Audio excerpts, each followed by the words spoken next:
Today the topic for discussion is disorders of the distal biceps and triceps tendon.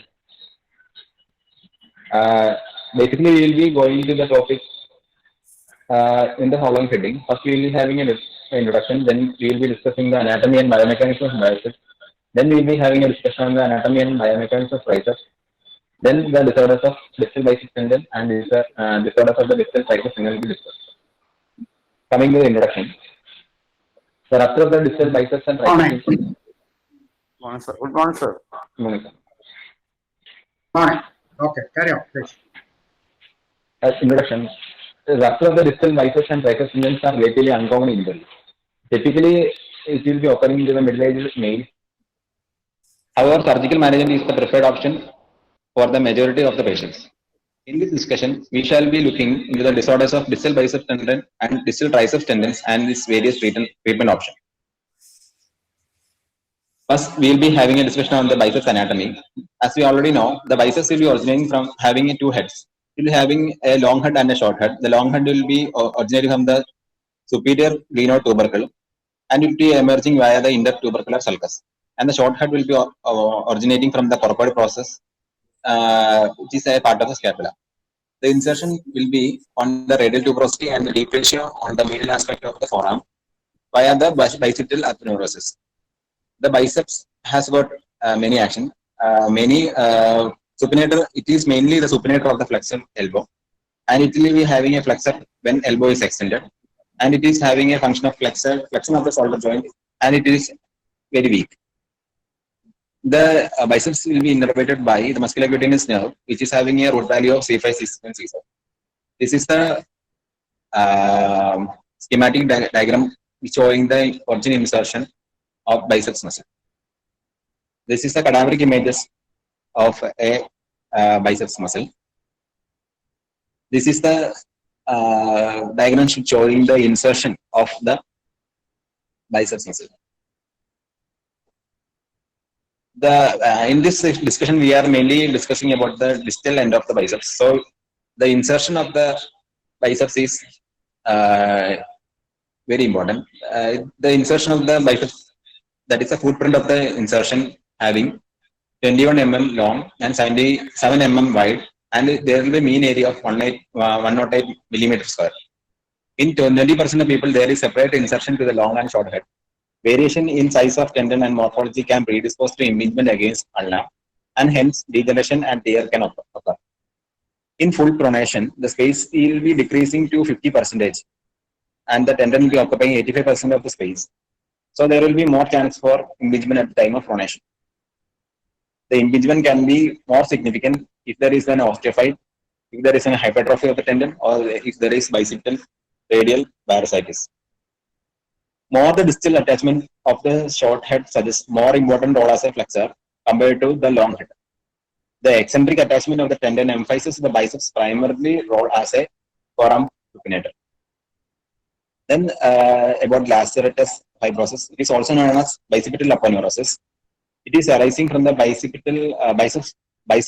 proximally to the cubital fossa, and it will be fanning out medially to envelop the proximal forearm flexor muscles, and it will be inserted into the subcutaneous ulna, and it is anterior.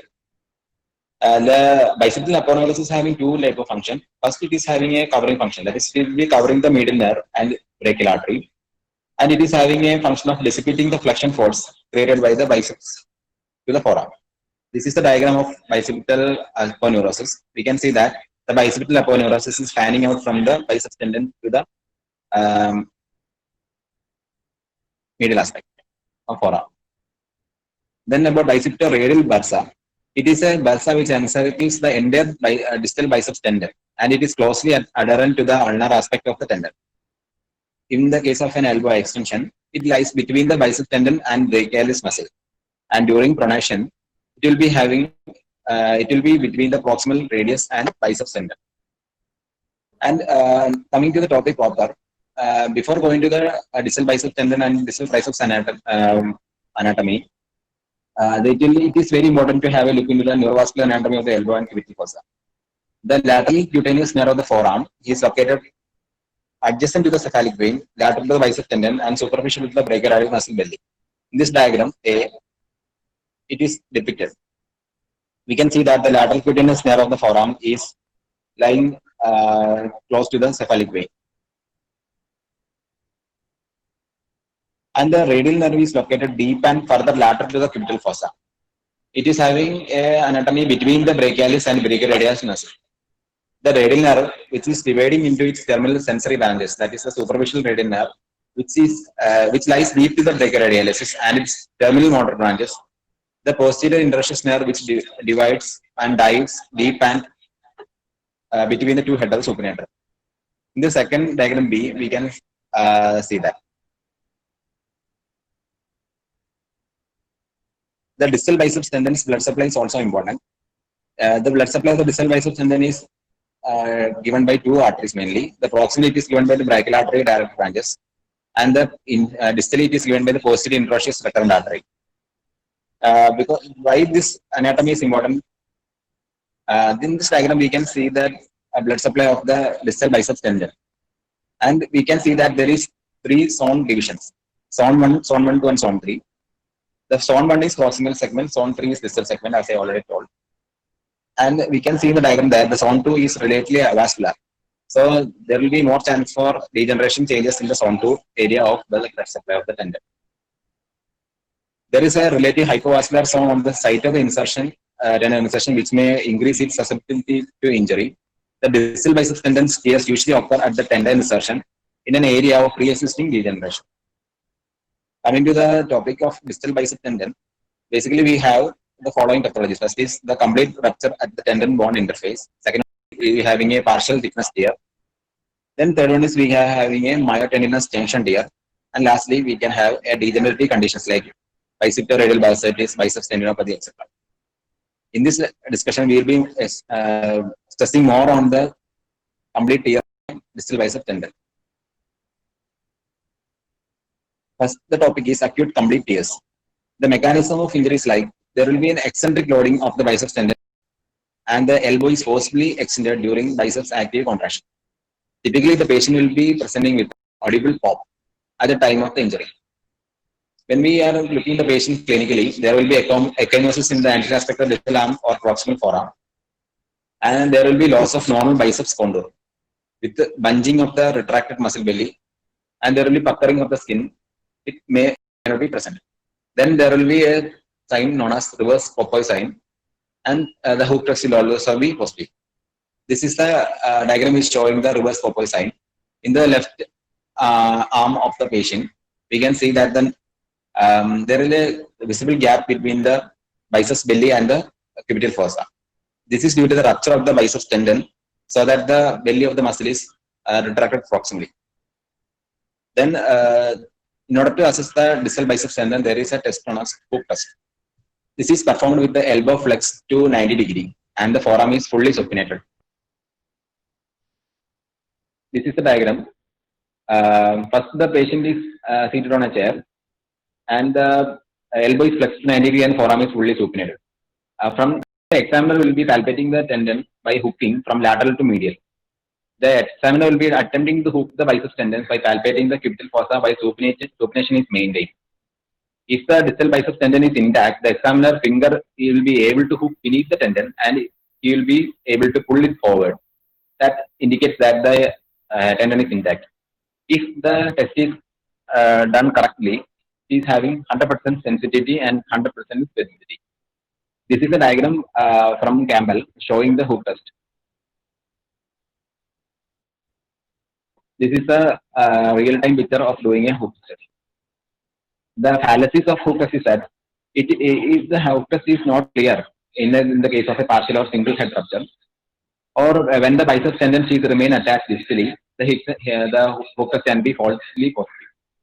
The equivocal hook test will be having when a pseudo-tendon envelops to bridge the gap in a conic tear.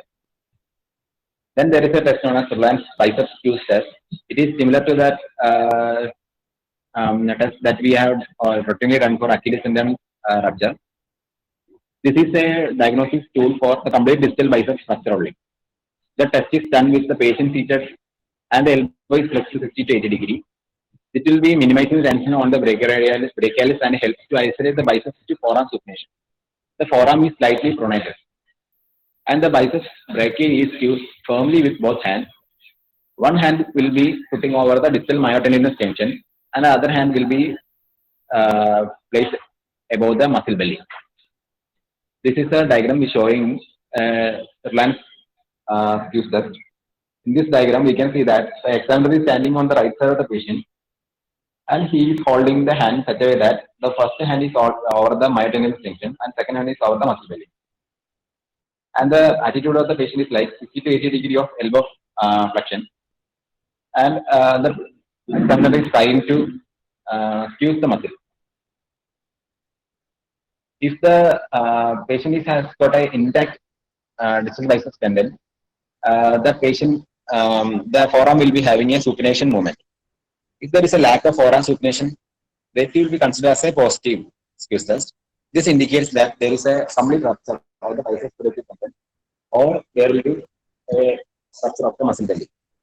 The reported positive predictive value for the test is 95%, and there will be a 100% sensitivity for the patient if the test is done correctly. Coming to the diagnostic imaging for the acute tears, first we are having a ultrasound scan.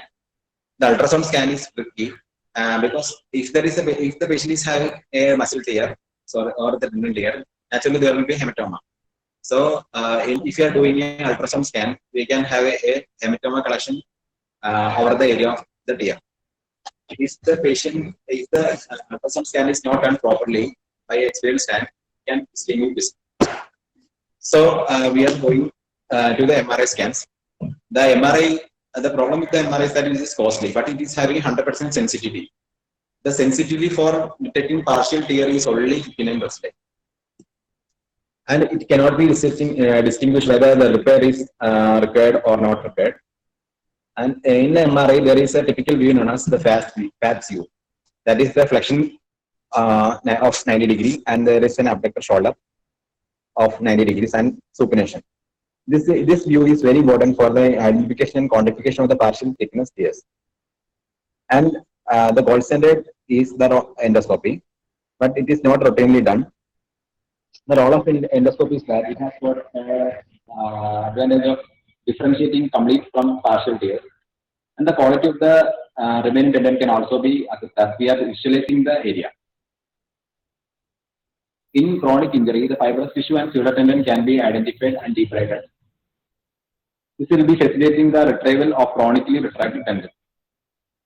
Coming to the management of tears, the tear can be managed by non-operative methods and operative methods.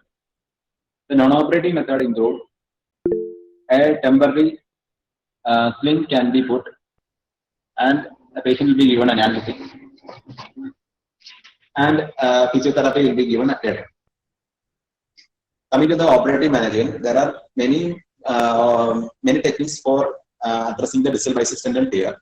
The famous ones are the 2-incision technique, a single anterior incision technique, and there will be obviously an endoscopic repair. Coming to the pros and cons of an operative and non-operative treatment, the problem with the conservative treatment is that it will be leading to suboptimal restoration of the function, and in some cases, chronic cramping pain can occur. The surgical repair effectively restores the normal flexion and supination power and facilitate the return to normal function. So, in a patient having a rupture of the distal biceps tendon, it is good to have a surgical approach than a conservative approach. So, offering surgical treatment for patients for an acute tear is better than a conservative management. Coming to the approaches, first is the 2-incision technique. It is defined by Boyd and Anderson, and it later modified by Bone and Mori. As I already told, there will be a 2 incision, an anterior incision and a lateral incision, and a posterior incision. An anterior incision is put to prepare the tendon, and the second posterior incision is to allow reattachment of the tendon to the radial tuberosity with the use of bone tunnels for securing the fixation. Although it allows a more anatomical repair, the 2-incision technique has got a problem with the ossification, that is heterotropic ossification can occur. And radio-ulnar synostosis can also be occurring. So this risk can be decreased by not disturbing the periosteum when passing from anterior to posterior or by using copious amount of lavage. This is the diagram from Campbell showing the two incision technique. The A diagram shows the mark. A diagram has shown where to put an incision, and the B diagram showing the biceps tendon is passed through the trapdoor of the tuberosity. First of all, we have to make a 2 cm transverse anterior incision and a longer 6 to 8 cm posterolateral incision over the radial aspect of the ulnar bottom. Then we will be opening the deep fascia and identify the biceps tendon with palpation. Then we will be locating the original tunnel through the interosseous membrane, and we have to place a Krakow locking stitches in the tendon end. It is important to keep each locking throws in close proximity to the previous throw. This is to avoid kinking the tendon and forming a bunched end to the tendon that would prohibit the tendon from seating into the groove or a trapdoor created in the radial tuberosity. Then with a long curved hemostat, the tendon will be delivering from the anterior incision to the posterolateral incision, and it avoid making multiple passes through the membrane to minimize the risk of heterotropic ossification. Then we have to deepen the posterolateral incision. Then we have to find the anconeus muscle, and after a sharp dissection, pronate the arm to protect the posterior interosseous nerve. And we are using a small 1 by 4 inch curved osteotome to make a trough or a trapdoor in the tuberosity. After creating a trapdoor, then we have to drill 2 holes in the dorsal aspect of the trough, and leaving 10 mm bone bridge between them. Pass a suture tied to the tendon within the tendon through the interosseous membrane.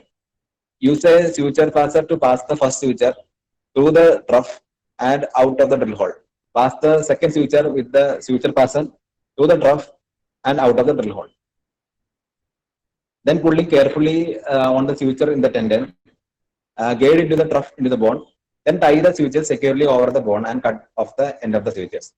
Close the anterior incision with the elbow flexed about 60 degrees and release the tourniquet and close the posterolateral incision. Then because of the heterotropic ossification, one more technique has been described. First was the 2 incision technique. The second is the single anterior incision technique. In this technique, the tendon preparation and reattachment are achieved via only 1 incision. The advantage of this is that decreases the chance of heterotropic ossification. The disadvantage is that the risk of neuropraxia to the lateral cutaneous nerve of the forearm and posterior nerve is higher. Difficulty to repair the tendon to its anatomical footprint.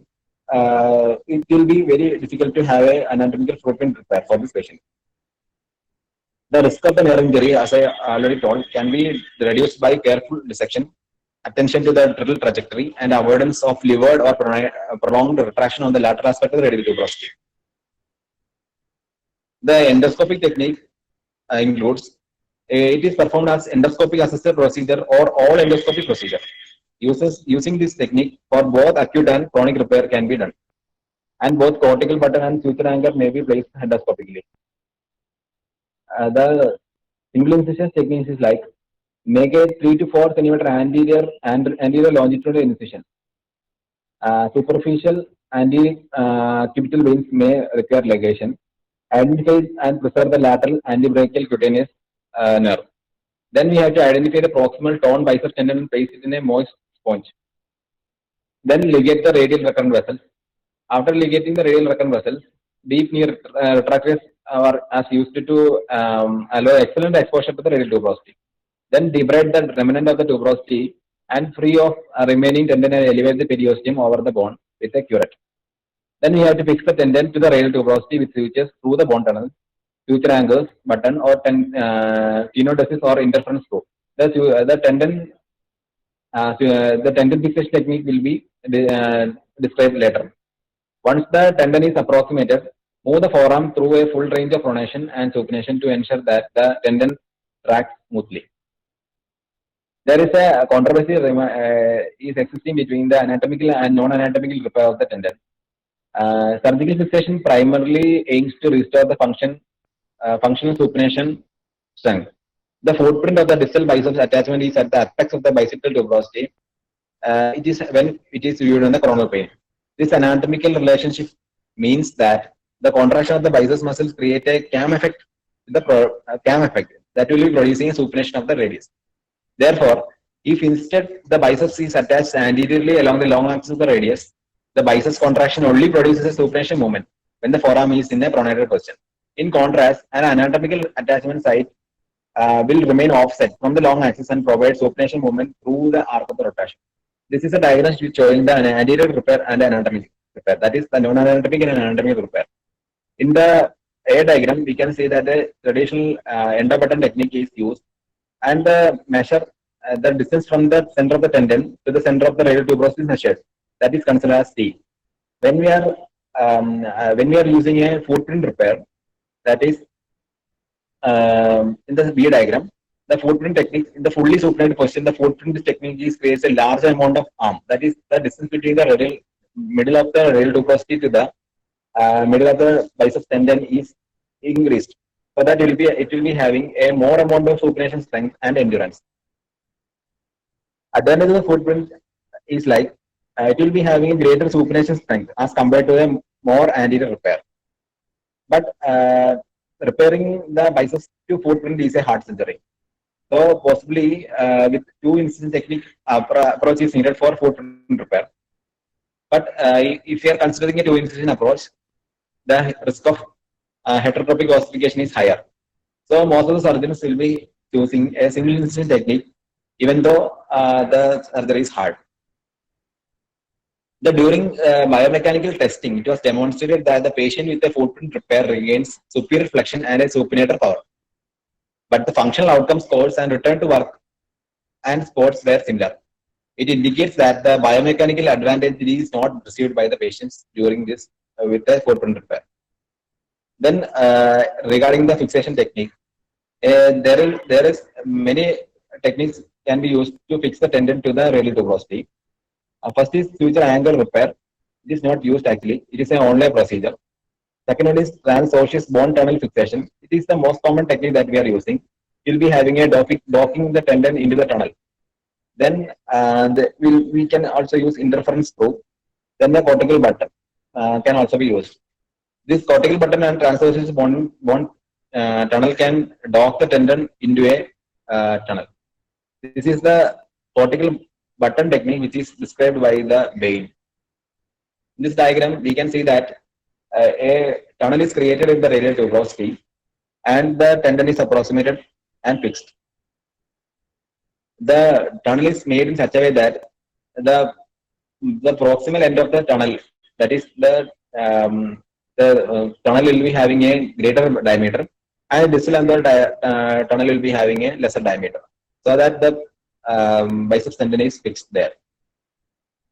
When we are considering cortical button fixation technique, it has got a superior pull-out strength. That is, when we are comparing the cortical button fixation and a transosseous sutures, it is having a 3 times more pull-out strength and 2 times more pull-out strength when we are comparing with the suture anchor technique.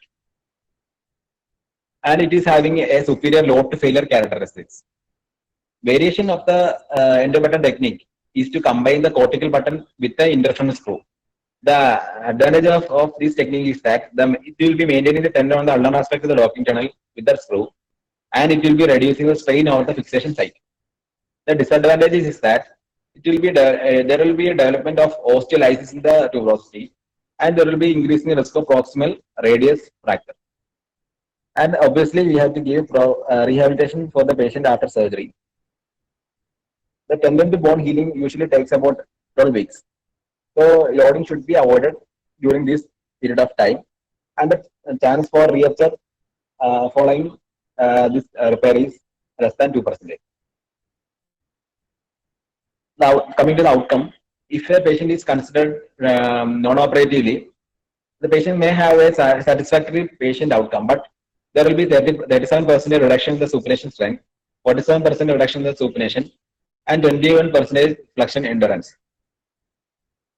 The major complication with the surgical approach is that the nerve palsy. As I already told, the major complication rate was 4.6, it will be including post-inversional injury, that is 1.6%, and the chance of re-rupture 1.4%, and medial injury in a small fashion, and the history and the um, chance of heterotopic possibility, that is 0.3% is there, and radio ulnar stenosis can also happen for some 0.1% of the patients. There is and minor complication include the injury to the lateral cutaneous nerve of the forearm. It is 9.2%. In general, when we are considering the operative treatment, the nerve palsies are usually transient and stenosis occurring only with double incision. So fixation technique has no significant effect on re-rupture rate and post-inversional injury rate. Then coming to the miscellaneous topic, that is the partial distal tendon TS, tendinopathy and bicipitoradial bursitis. This topic will be taken as a single one because the presentation is somewhat similar. The patient typically presents with a deep-seated pain in the front of the elbow and proximal forearm, and it will be exacerbated by repetitive use. And fluid accumulation may occasionally present as visible swelling in the anterior cubital fossa. And the patient typically will be having associated comorbidities, that is diabetes, hypothyroidism, and immunosuppressive history will be there for the patient. The importance of this history is that this diabetes, hypothyroidism, and immunosuppression treatment can accelerate the degeneration of the tendon. Clinically, we can diagnose the patient with two tests, that is the speed test and Yergason's test. This is the Happy 1 minute. These two tests are actually for the proximal bicipital tendinitis. Is that given in the book like that?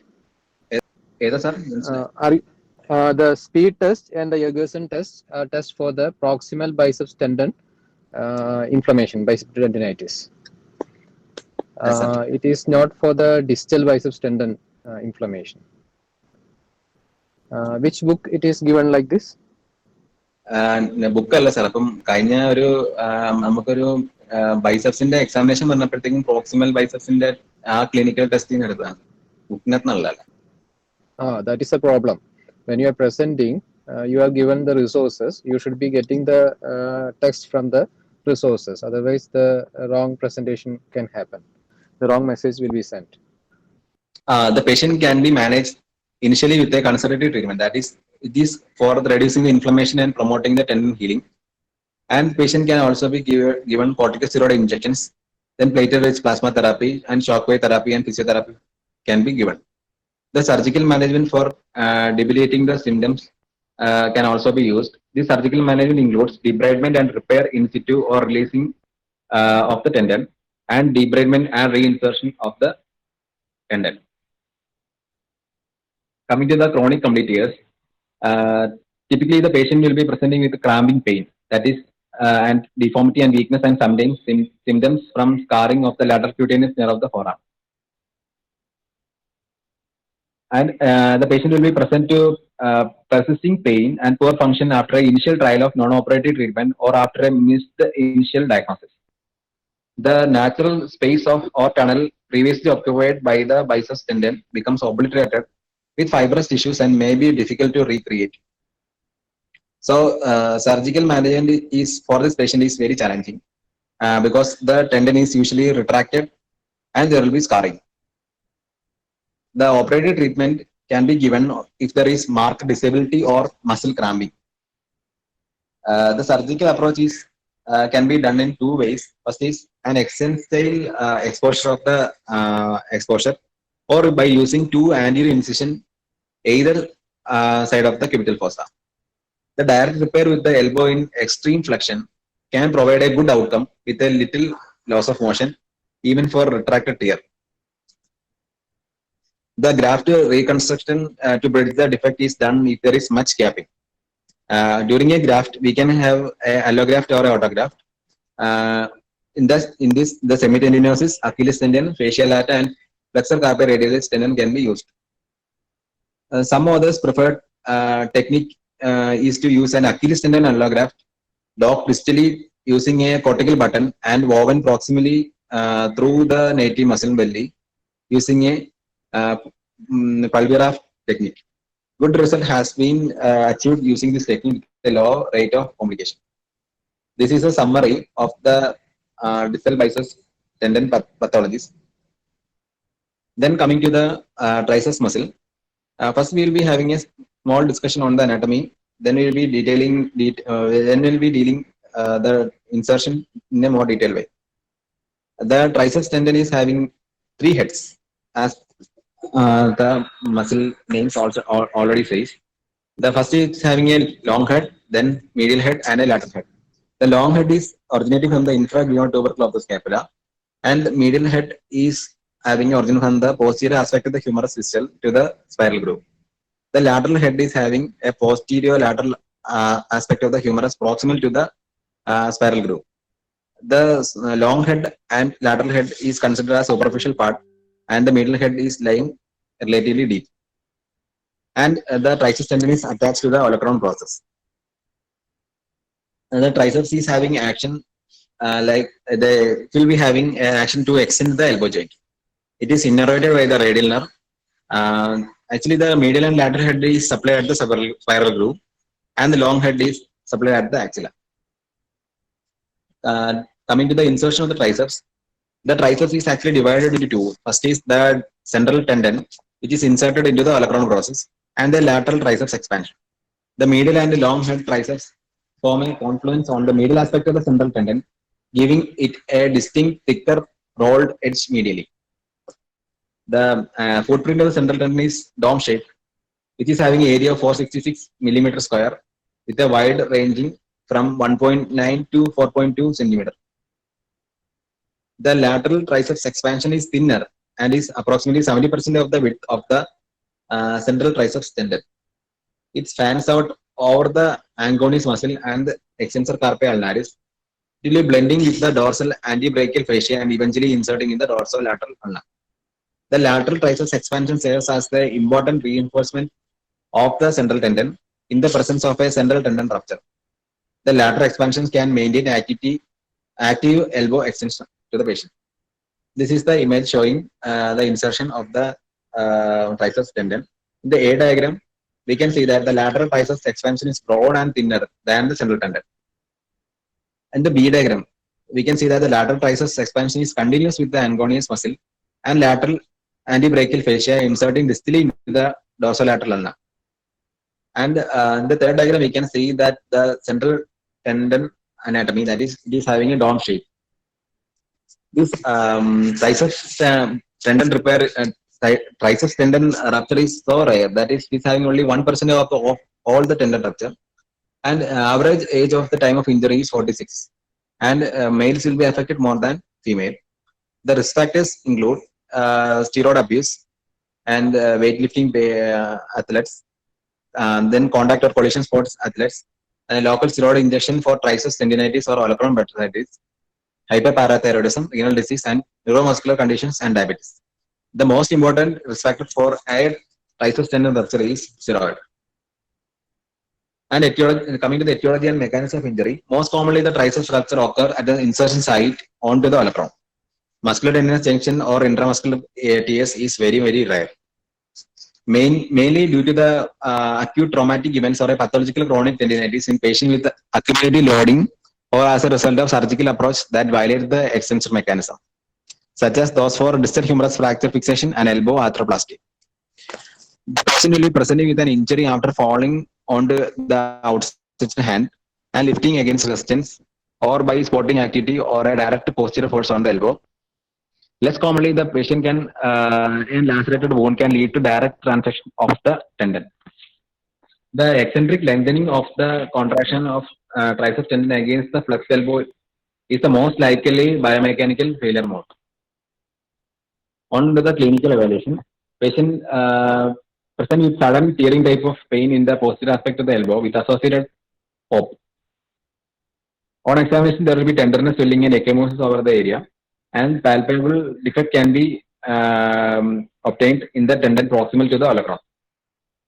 There may be absent in the acute and obese patient. In the active extension is typically diminished or absent depending on whether or not there is a complete or partial tear. And the patient will be having inability to extend the arm against the gravity. This is the most useful sign. Even if there is a complete tear of the central tendon, an intact lateral tendinous expansion or a compensating agonis muscle patient may have no problem with the extending against gravity.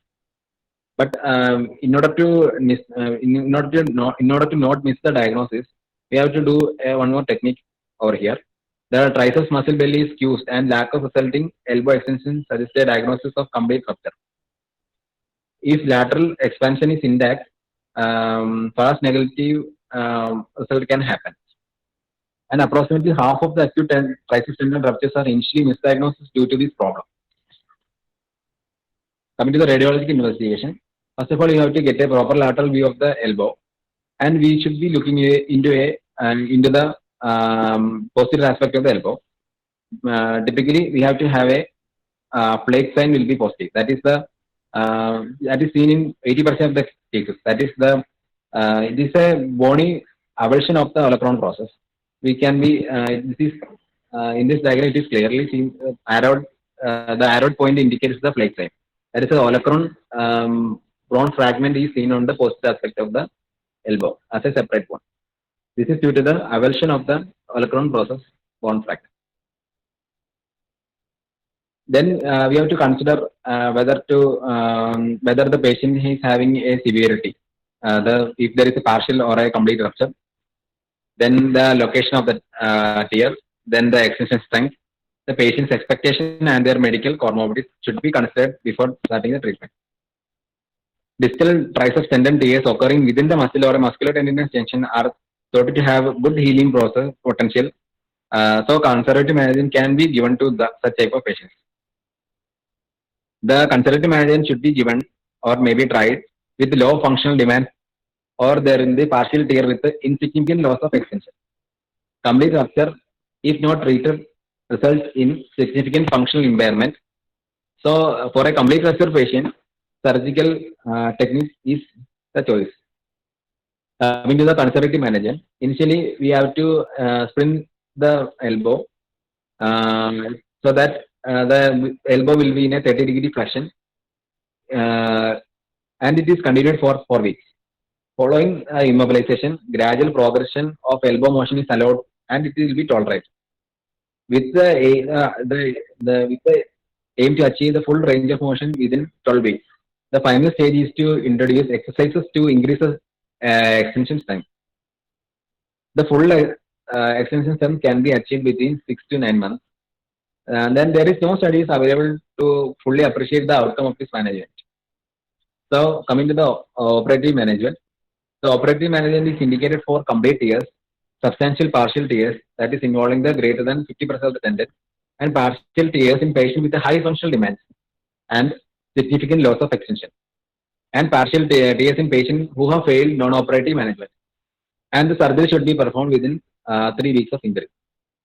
The technique, coming to the techniques for the surgery, the principle of the surgical management is like the reattachment of the torn central tendon to the olecranon and repairing any disruption of the lateral triceps expansion. If the olecranon bone is avulsed with the tendon, it is best to reattach the bone fragment to the olecranon back with either heavy sutures or anchors rather than to exercising the bone. So we have many approaches to repair the triceps tendon rupture. The transosseous tunnel technique, suture anchor repair technique, the transosseous technique, and finally arthroscopic distal triceps tendon repair technique can also be used. Most rupture at the olecranon insertion should be repaired. It should be used with number 2 or number 5 non-absorbable sutures passing through holes drilled in the olecranon.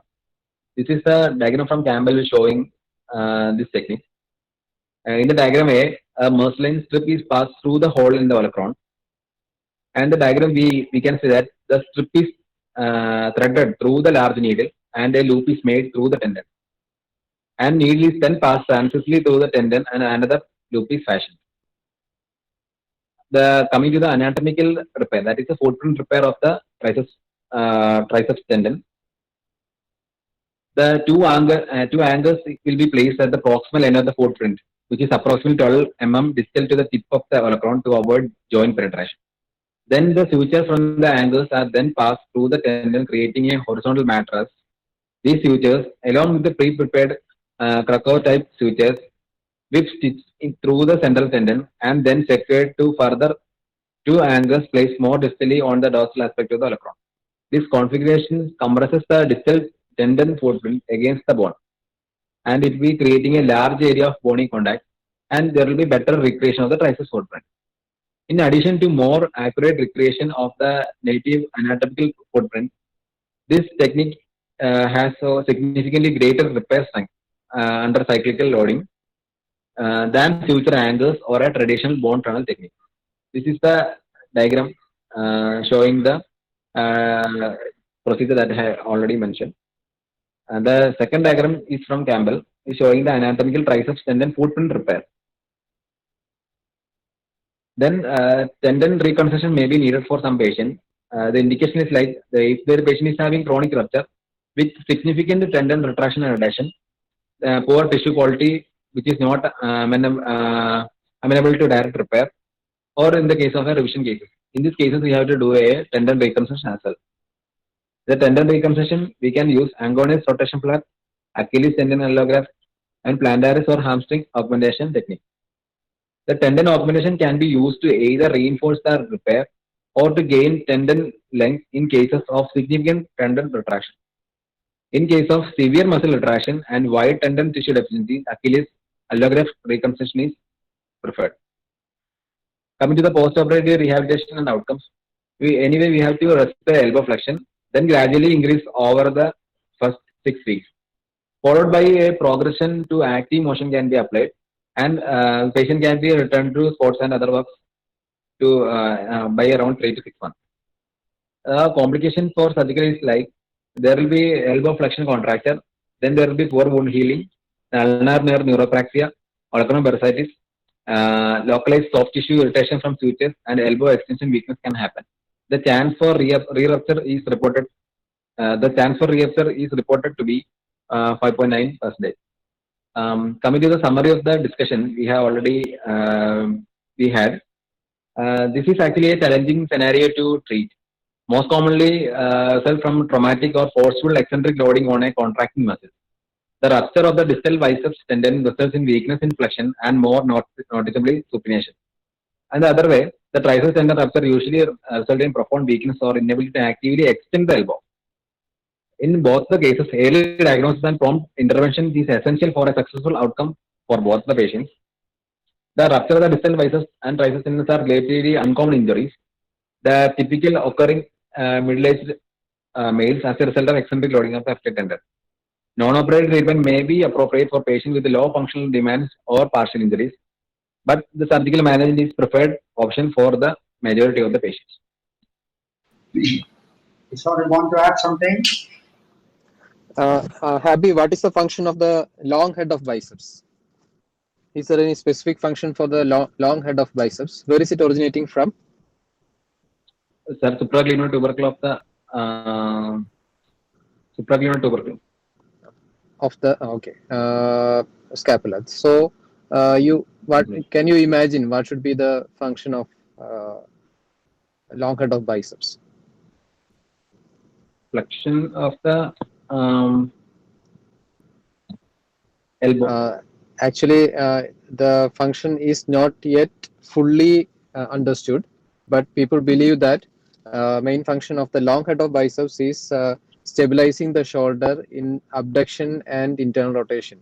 That means if you are carrying something in the head and holding with a hand, in that position, biceps tendon, long head of biceps tendon will be stabilizing the shoulder.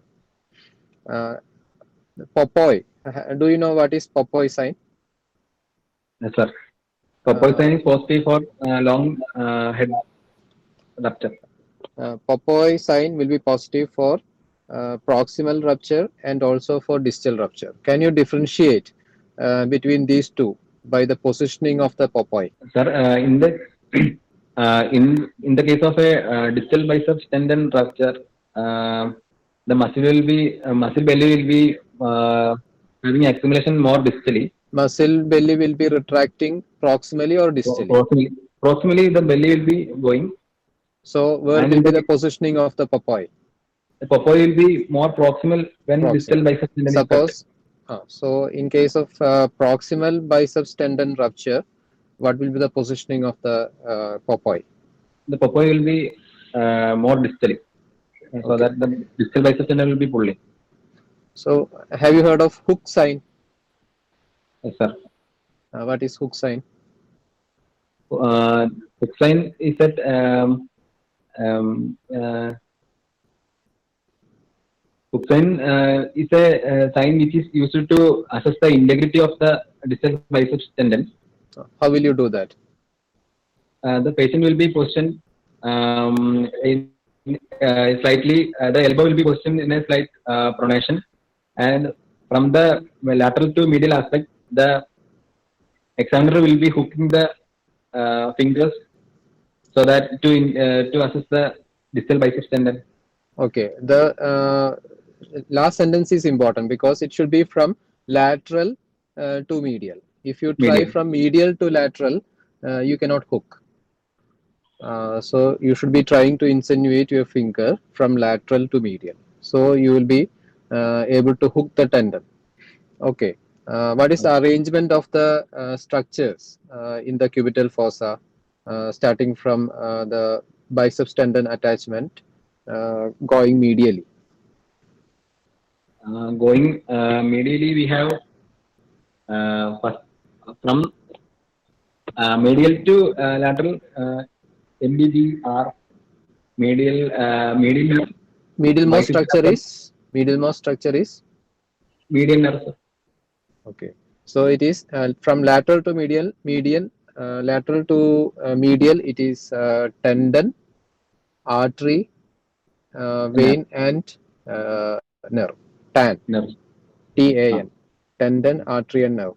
That anatomy has to be remembered because when you are doing something around the elbow, there is chance of injuring these structures if you are not familiar with the anatomy.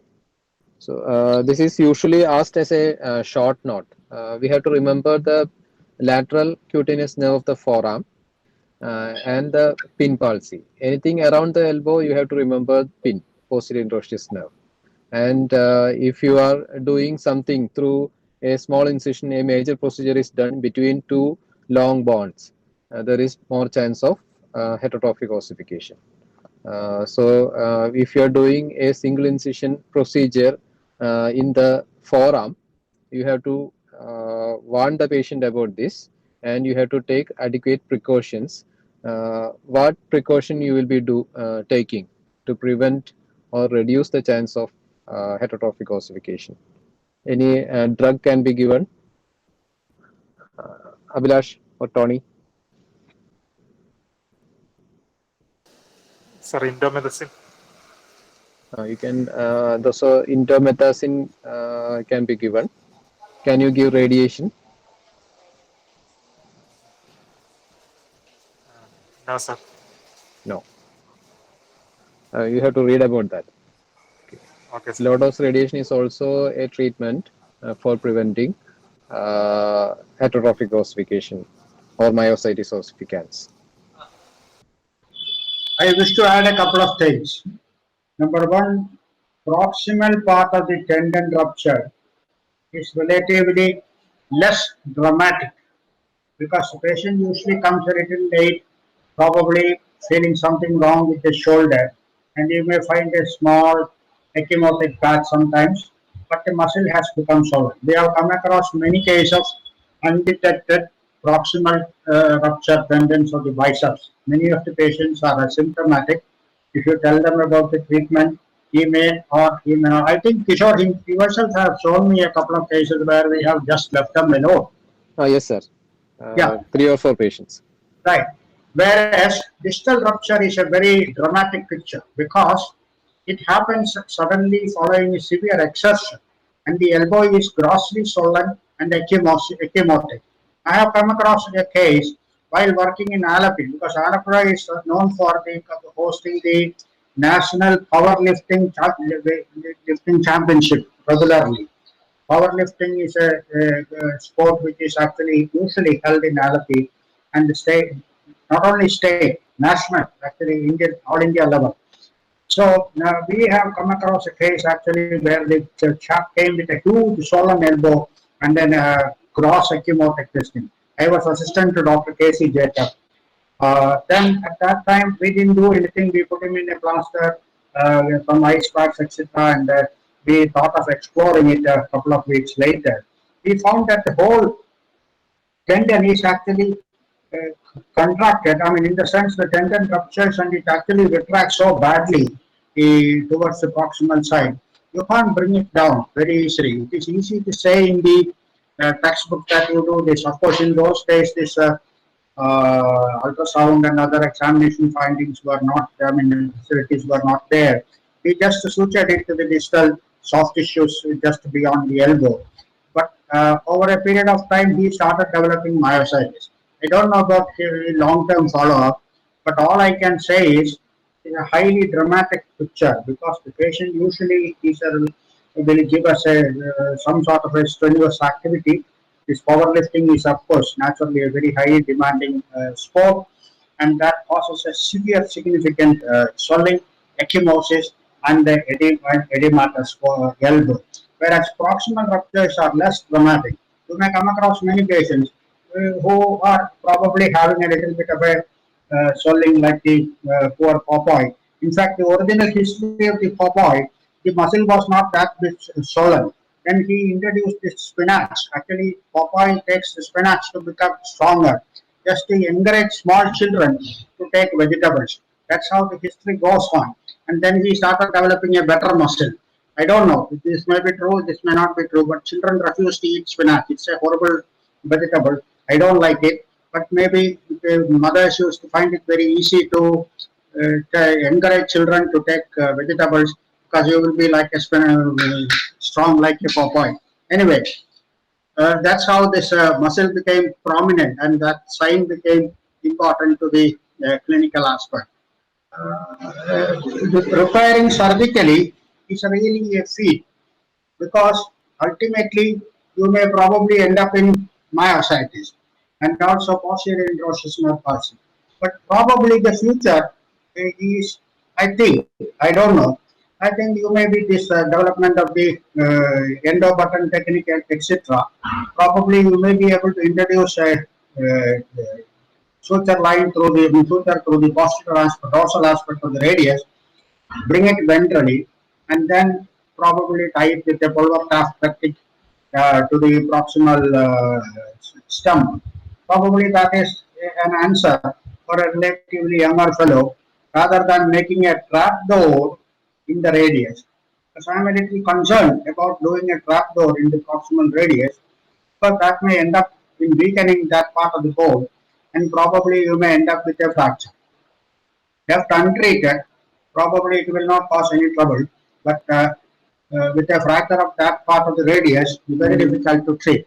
So I will be a little apprehensive about making a trap door, pulling the tendon through the proximal part of the radius and do it. If somebody is experienced to do that, probably that is a good option. But I think the future probably is like the suture material which can be introduced dorsally with a careful incision without damaging the posterior androsis nerve, and then probably driving it out to the anteriorly, and then using a pulvar tap technique. Guy D. Pulvar tap actually did a lot of tendon transfers in paralytic limb as well as in leprosy cases. So that's why his name is brought up there, and that is actually passing through sutures through the tendon and pulling it and then doing it. The disadvantages are naturally myositis ossification, damage to the common indrosis artery, which is actually very near to our dissection site and producing a real hematoma. Then you can have a myositis ossification. Those are the complications. So beware of that. But the proximal ruptures, well, you may leave them alone. Distal, depending upon the situation, you may probably venture that after doing homework properly. That's all I want to heard about it. Distal ruptures of the triceps I have come across in ochronotic patients. I mean, it is not common. They have other problems like just like the tendo-Achilles rupture. Distal rupture also has seen in ochronotic patients, but I have not seen in any other. Probably it is there in rheumatoid arthritis, etc. I cannot comment about it. So I am worried about operating on the distal part of the radius. I mean, biceps tendon. Anybody wants to add anything, please? Triceps rupture I have come across. In fact, the flex sign is very important. That is what I have felt.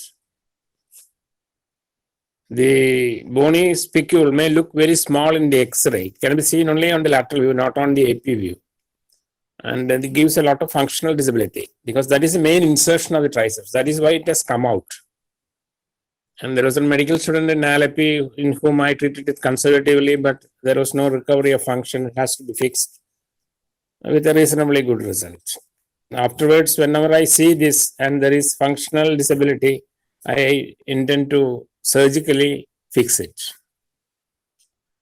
The flex sign. To do that, sir. How I will you fixed it fix with the Prolene drill hole in the triceps. Fixing is not difficult because there is a bone. You can put the suture above the in the tendon above the bone. If it has produced an avulsion, then bone-to-bone healing is very good. Oh. Probably worth trying. But the only thing I have to say, even though the fragment looks very small radiologically, it gives a lot of functional disability. And the fragment is not really very small. It is a flat fragment actually. So it is a little rotated. So in the X-ray, it looks like a flake. It is not a very small flake. It is like a flat flake actually. I have seen 2 cases. Afterwards, I got another case I primarily operated. I have not got any case from here. In Amala, I have not got. The medical student had it while he was taking push-up. He slipped somehow. The hand slipped. Yeah, that is And that's what I said. he was taking push-up. Right. That's all. This one which I have mentioned happened following powerlifting. Ah. Again in Alleppey. Ah. Anybody wants to add anything, please? Any doubts? Because everybody is listening, probably not listening also.